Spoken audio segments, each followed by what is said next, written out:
وسلم دائما أبدا على حبيبك خير.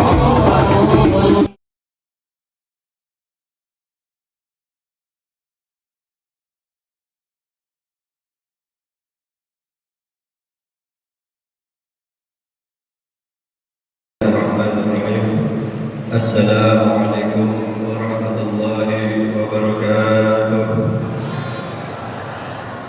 Alhamdulillah alladzi syarrafana bi sahibil maqam al-mahmud wal hamdil mawrud wal liwa'il ma'qud syafi'una yawma shuhud maulana Muhammad sallallahu wasallam alaihi wa ala alihi adada ma dzakarahu dzakirun wa ghafala an dzikrihi al-ghafilun. Subhanaka la ilma lana illa ma 'allamtana innaka antal alimul hakim. Allahumma inni a'udzubika min ilmin la yanfa' wa min qalbin la yakhsha wa min nafsin la tashba' wa min da'watin la yustajabu lah. Qala rabbi ishrah li sadri wa yassir li amri wa hlul 'uqdatam min lisani yafqahu qawli. Amma ba'd. Hadratul Muhtaramin, para habaib dan kiram, cucu daripada Nabi besar Muhammad sallallahu alaihi wasallam yang kami cintai dan kami muliakan, wabil khusus Al-Habib Zainal Al-Idrus beserta para habaib-habaib baik yang sesepuh ataupun yang muda, yang minta maaf yang tidak saya sebutkan namanya satu persatu, namun tidak mengurangi rasa takzim ataupun hormat al-fakir kepada antum-antum sekalian. Yang saya muliakan dan saya hormati para alim, para ulama, para kiai, para asatidzah, hadirin dan hadirat, mudah-mudahan berkumpulnya kita pada malam ini mendapatkan keberkahan dari Allah Subhanahu wa taala. Segala hajat kita dikabulkan oleh Allah Subhanahu wa taala, dan meninggal ataupun wafat dalam keadaan husnul khatimah. Aminna ala dinil Islam jahin Nabi Muhammad sallallahu alaihi wasallam. Amin ya rabbal. Alhamdulillah, sedikit kita akan mendengarkan daripada manaqib ataupun sejarah singkat daripada Al-Habib Abdullah bin Alwi bin Muhammad Al-Haddad. Mudah-mudahan kita bisa mengikuti daripada jalan beliau. Beliau Al-Imam Al-Allamah Al-Habib Abdullah bin Alwi bin Muhammad Al-Haddad lahir hari Rabu malam Kamis tanggal 5 bulan Safar 1044 Hijriah di Desa Sabir di Kota Tarim, wilayah Hadramut, negeri Yaman. Beliau adalah seorang imam Al-Allamah Al-Habib Abdullah bin Alwi Al-Haddad bin Muhammad bin Ahmad bin Abdullah bin Muhammad bin Alwi bin Ahmad bin Abu Bakar At-Tawil bin Ahmad bin Muhammad bin Abdullah bin Ahmad Al-Faqih bin Abdurrahman bin Alwi bin Muhammad sahib al-Balbad bin Ali Khalid Qasr bin Alwi bin Muhammad sahib Sawma'ah bin Alwi bin Ubaidillah bin Al-Muhajir Allah Ahmad bin Isa bin Muhammad Al-Baqir bin Ali Zain Al-Abidin bin Imam As-Siddiq Al-Husain bin Imam Amirul Mu'minin Ali bin Abi Thalib suami Al-Zahra Fatimah Al-Batul binti Rasulullah sallallahu alaihi wasallam. Sayyid Alwi bin Muhammad Al-Haddad, ayah Syekh Abdullah Al-Haddad, dikenal sebagai orang yang saleh, lahir dan tumbuh di Kota Tarim. Sayyid Alwi sejak kecil berada di bawah asuhan ibunya Syarifah Salwa yang dikenal sebagai wanita ahli ma'rifah dan wilayah. Bahkan Al-Habib Abdullah bin Alwi Al-Haddad sendiri banyak meriwayatkan kekeramatannya. Kakek Al-Haddad dari sisi ibunya ialah Syekh Umar bin Ahmad Al-Manfar Ba'alawi yang termasuk ulama yang mencapai derajat ma'rifah sempurna. Suatu hari Sayyid Alwi bin Muhammad Al-Haddad mendatangi rumah Al-Arif Billah Syekh Ahmad bin Muhammad Al-Aksi.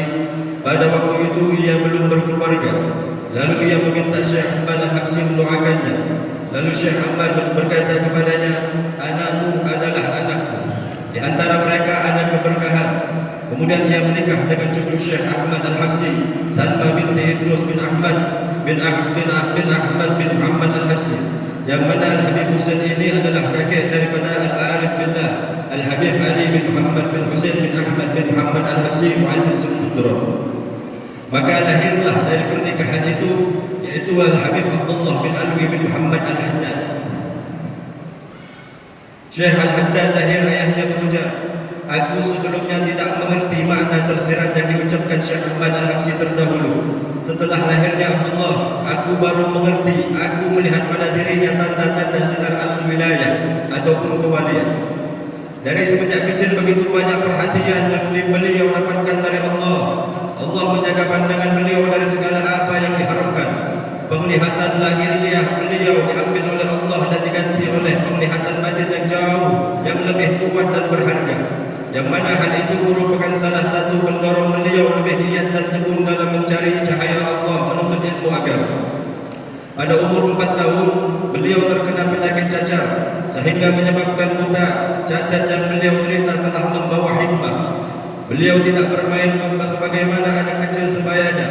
Beliau habiskan waktunya dengan menghafal Al-Quran, mujahadatun nafs, beribadah dengan tekun melawan hawa nafsu, dan mencari ilmu. Sungguh sangat mengherankan, seakan-akan anak kecil ini tahu bahwa ia tidak dilahirkan untuk yang lain tetapi untuk mengabdi kepada Allah Subhanahu wa ta'ala.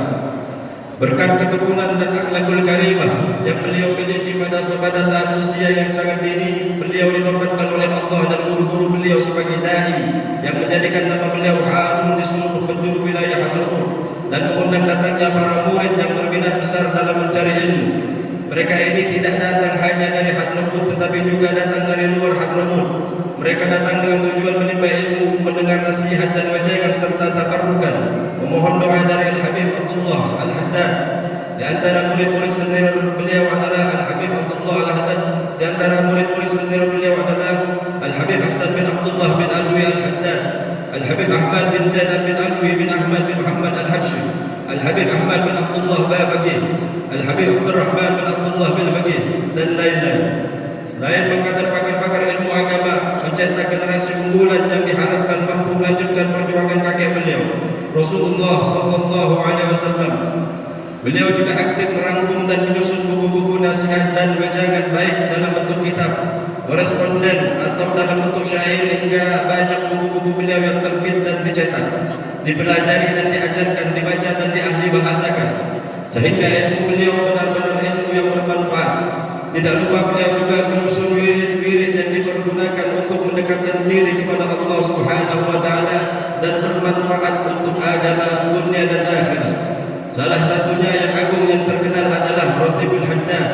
Ratib ini disusun oleh beliau di malam Lailatul Qadar tahun 1071 Masehi. Al-Imam Al-Haddad rahimahullah memiliki perwatakan badan yang tinggi berdada bidang, tidak terlalu kempal, kulit putih, sangat berhaibah, dan tidak pula di wajahnya kesan maupun parut cacat.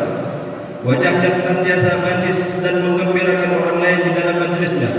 Ketawanya sekedar senyuman manis. Apabila beliau gembira dan girang, wajahnya bercahaya bagaikan bulan. Majlis kendalian beliau senantiasa tenang dan penuh kehormatan, sehingga tidak terdapat hadirin berbicara walaupun bergerak keterlaluan bagaikan terletak seekor burung di atas kepala mereka. Mereka yang hadiri ke majlis Al-Habib bagaikan terlupa kehidupan dunia, bahkan terkadang selapar lupa hal kelaparannya. Si sakit hilang sakitnya, si demam sembuh daripada demamnya. Ini dibuktikan apabila tiada seorang pun yang sanggup meninggalkan majlisnya. Al-Imam senantiasa berbicara dengan orang lain menurut kadar akalnya. Mereka senantiasa memberi hak yang sesuai dengan taraf kedudukan masing-masing. Sehingga kan apabila dikunjungi pembesar, beliau memberi haknya sebagai pembesar.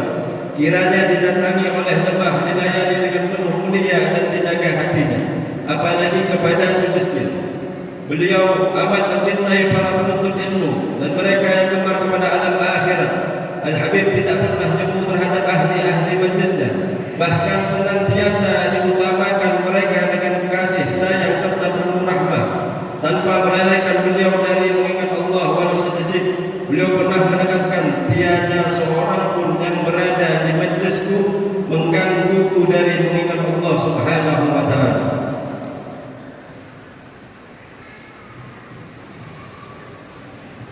Segala urusan hidupnya berlandaskan sunnah. Kehidupannya penuh dengan keilmuan ditambah pula dengan sifat wara. Apabila beliau memberi upah dan sewa senantiasa dengan jumlah yang lebih dari asal tanpa diminta. Kesenangannya adalah membina dan mengimarahkan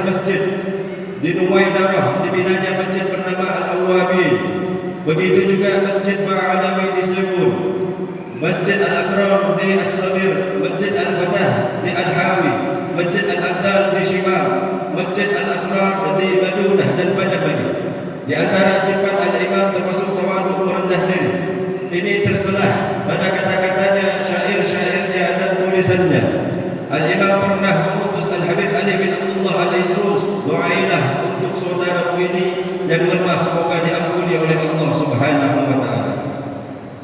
Beliau Al-Imam Al-Habib Abdullah bin Alwi bin Muhammad Al-Haddad, beliau wafat hari Senin malam Selasa tanggal 7 Dzulqa'dah tahun 1132 Hijriah dalam usia 98 tahun. Beliau disemayamkan di pemakaman Zanban di kota Tarim, Hadramaut, Yaman. Semoga Allah melimpahkan rahmatnya kepada beliau juga kita yang ditinggalkannya. Amin ya rabbal alamin. Al-Arif billah Al-Qudub bil Anfas Al-Imam Habib Abdurrahman Umar bin Abdurrahman Al-Attas mengatakan, Al-Habib Abdullah Al-Haddad ibarat pakaian yang dilipat dan baru dibuka di zaman ini. Sebab beliau termasuk orang yang terdahulu, hanya saja ditunda kehidupan beliau demi kebahagiaan umat di zaman ini.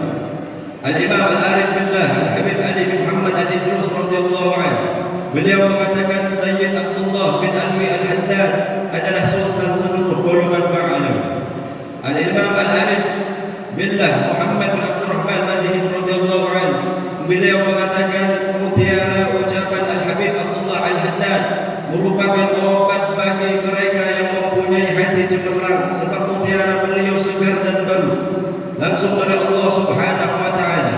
Di zaman sekarang ini kamu jangan tertipu dengan siapapun, walaupun kamu sudah melihat dia sudah memperlihatkan banyak melakukan amal ibadah dan menampakkan karamah. Sesungguhnya orang zaman sekarang tidak mampu berbuat apa-apa jika mereka tidak berhubungan kontak hati dengan Habib Abdullah Al-Haddad. Sebab Allah Subhanahu wa taala telah menghibahkan kepada beliau banyak hal yang tidak mungkin dapat diukur.